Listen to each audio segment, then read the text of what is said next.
Күргенде жагдырдым эжекем менин алтыным, ороп турсам жанымда апамдай болдум алтыным.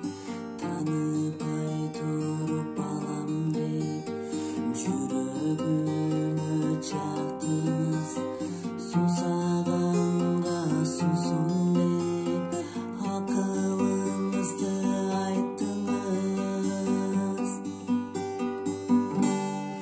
Эжекем менин алтыным, жүрөгү сонун жарык.